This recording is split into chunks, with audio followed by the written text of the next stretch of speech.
Second acts are a tricky thing, especially if your debut goes on to set records.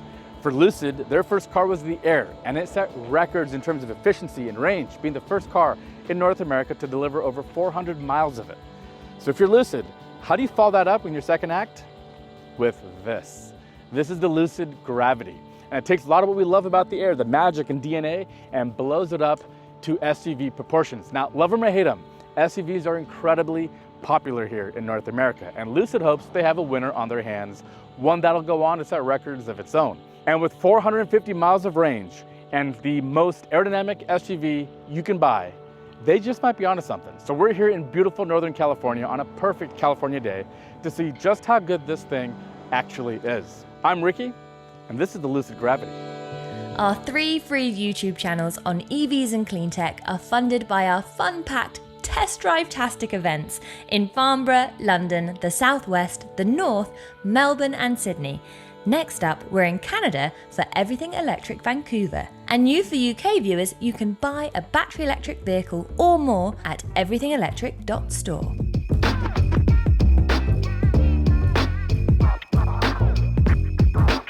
So we never get as much time as we want with these cars, so it's always tough to formulate your opinions, but I actually wanted to take even longer before actually filming this because this car handles like a dream.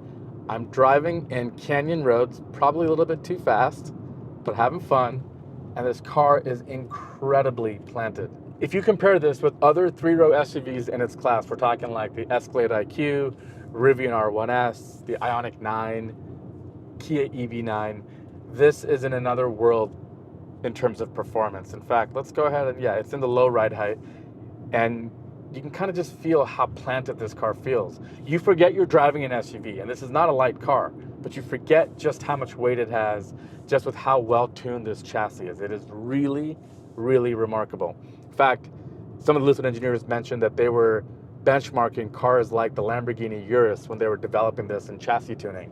And it kind of shows. I think this car is probably faster out of a corner than any Lamborghini Urus. Look at this. And that is so much fun. And it handles like an absolute dream. This is part of the magic, right? It's smaller than it should be. It's faster than it should be. It's more roomy than it should be. It is a really interesting package. Another thing that I absolutely love about this car is their regenerative braking settings go from high, medium, and low. And on high, which is how I always drive, I'm a one-pedal driver, it has up to 0.3 Gs of deceleration. So I'm gonna try that here. It feels like braking, but it actually is not. I have not used the brakes on this car, I don't think, since I've left their studio. Here we go. We're doing 70, and that is off. That is regenerative braking. That feels like mechanical brakes. That is some of the best I've ever seen. Much better than my Teslas, and I love that. I wish more car companies would do that to give you higher levels of regenerative braking. Now, this car does come with a couple of different options. This has a dynamic suspension package, and that gives you that extra bit of control and adjustment through corners and stuff. Now, all the Gravities have air suspension, the adjustable ride height, and all that, but this just takes that to another level. Now, one thing that might take a little bit of getting used to is the steering wheel. They've gone with a squircle, a square and circle. So the tops and bottoms are shaved off. And part of the reason for that is that way it doesn't block this gauge cluster up here. Now, that wouldn't be the biggest deal because a lot of your controls are here off in the corner, but I do really like it, and it takes no time getting used to, especially because your indicator stalks are still here. They're mechanical buttons for the indicators, and you've got your shifting, your gear shifting all happens here. That's not on the screen. This car, I think, really nails a good balance of controls in the screen while having mechanical buttons, better than any other car I've seen.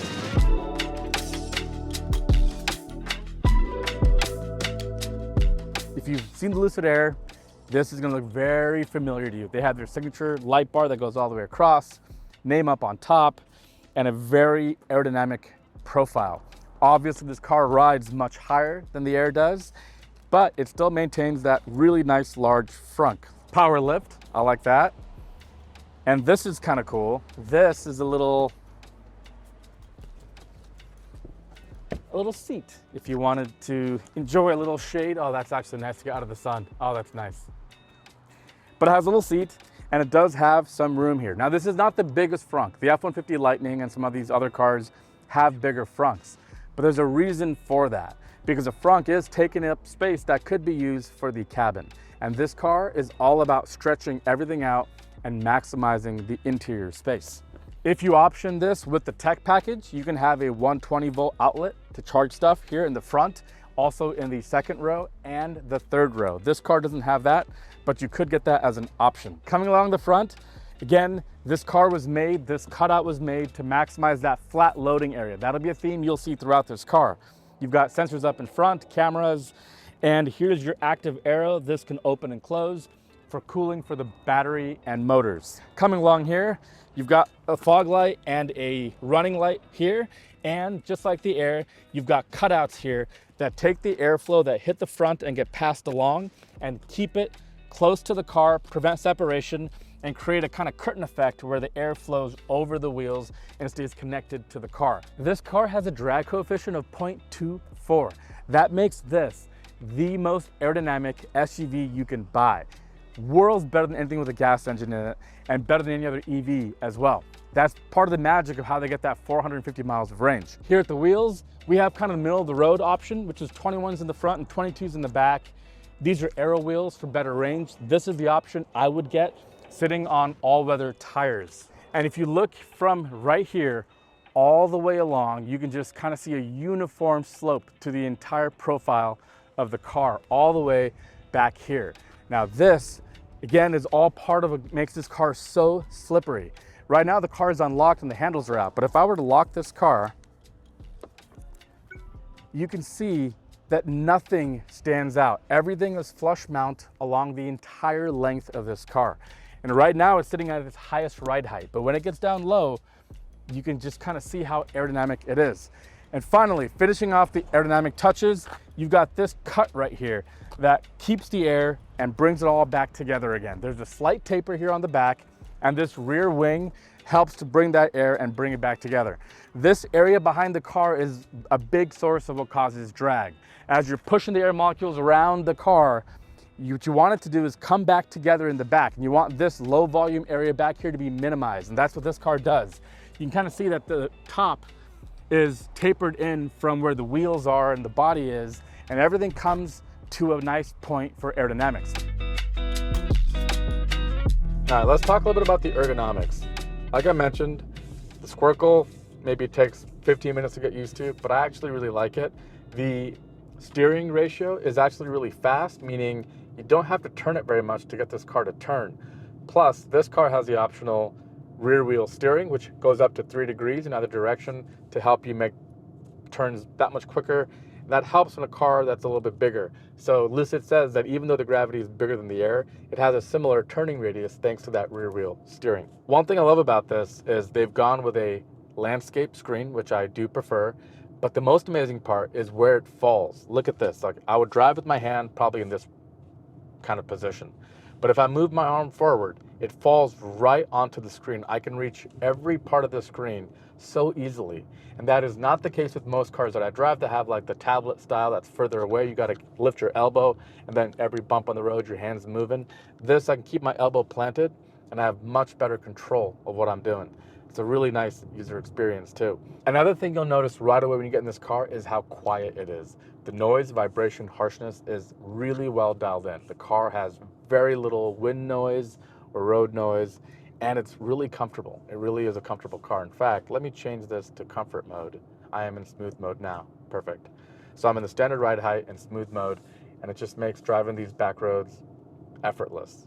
And I've never really been a huge fan, not that I'm not a fan, I've never thought much about all the screens. I've never really cared too much for it, but I will say having the map up here is nice, closer to where I need to look out the road, and allows like the passenger to change the music without bothering me and the map. The map is all up there. That's a really nice touch. I do like that. Now you can't drive this car without noticing this expansive canopy over my head. This is taken also from the Lucid Air, and it's quite a thing to see and look up, especially as you're driving along these redwood forests. It's pretty amazing. Let's talk a little about the interior of this thing, this Lucid Gravity interior. Soft touch everywhere that you would actually interact with. Everything's pretty soft touch. You got a microfiber kind of suede here. Soft touch even up and over. This is a little bit harder touch, but everything that you would actually interact with is nice and soft touch. Like you mentioned, the really cool panoramic roof here in front is kind of a sight to behold. You got to really drive one of these and see for yourself just how cool it is, especially when you're driving through scenic areas here in California. Here's an interesting touch. This panel here is actually a frosted tempered glass, which is really cool. It gives it a great look. I actually kind of like the way it looks, but of course it slides in and out of the way. Cup holders, you've got wireless charging over here and a nice little pad, and this entire thing slides up and out of the way to give you even more room. You can kind of see just how massive this is, and the area goes even further than you can see all the way back here. Tons and tons of room, and that's what you want. I've never understood why EVs have dials and stuff right here. This is prime real estate. You can store so much in here. Why would you waste it with gear shifts and things? That should all go up and out of the way. So that's why I mentioned before, this is the best combination I've ever seen of any car in terms of mechanical, tactile buttons like this, these rockers, and touchscreen controls. You can also do everything here on the screen if you want. Best of both worlds. So this is where I'd be driving. I got comfortable, I got leg room for days, okay? This is my first row position. Now let's put myself behind myself, okay? I would be tons of leg room. That's like 10 inches. I'd probably move forward a little bit, probably, maybe to there. That's comfortable. Okay, and then let's try getting behind myself. So there's a button here on the side for easier access. There you go. It's a nice feature as well, does it automatically. Now, I don't know if you can tell on camera, but if you look, normally this is the wheel well. This bump would be straight out. That makes it that much harder to get around, but you can see how it slimly profiles inward. And again, this opening is nice and flush on the floor, so getting in is way easier than other cars that I've noticed. All right, then I can pull myself back, probably come back around, okay? And will I fit in the third row? Absolutely. And if you look, there's heating and cooling vents here on the bottom and up here. So all three rows are going to be comfortable. And I've got inches of clearance here, and I've got 3 or 4 inches over my head. The only car I've been in, an EV that I've been in with a third row is more roomy than this, was the ID Buzz. But the ID Buzz has 200 miles less of range than this. So all in, I think this is the perfect combination of factors for 7 passengers. Check out this folding setup. So if you pull that down, that folds down all the way. Okay, we'll do the same thing here. This folds the headrest, and then this lets it out, and you pull, and look at this little mechanism that brings it down into this cubby area, which is really cool. Okay, as a result now, you have a flat floor. Again, this was your loading floor, and it hasn't changed. We can bring this back in. Beautiful, okay? Now, you have 120 cubic feet of storage space. That is about the same as an Escalade, which is a much bigger car, which is about 12 inches longer. Similar to that. This has more room than the Rivian and the other cars in its class. Really cool. Now, if you want to go even further, oh, you got to see what that happens. So what's really cool is the front seat actually goes up to make room for that to fall. This seat and this headrest would probably hit right here, right? So that, we're gonna, on this one, watch that. I'm gonna fold the second one. Seat comes up. See that? Okay, that is the second part about the obsessiveness of their engineering. Now there is a little bit of a gap right here. That's where the feet would go for the third row passengers, but they will sell an accessory to fill that in to give you a flat floor all the way across. But with all that down, look at how much room there is. I'm 6 feet tall, and there's still more room to go.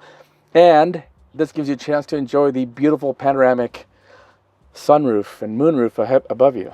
Interior packaging is top notch. This is one of those things that they freaking nailed, and it's incredible how much they've got in a car in this form factor.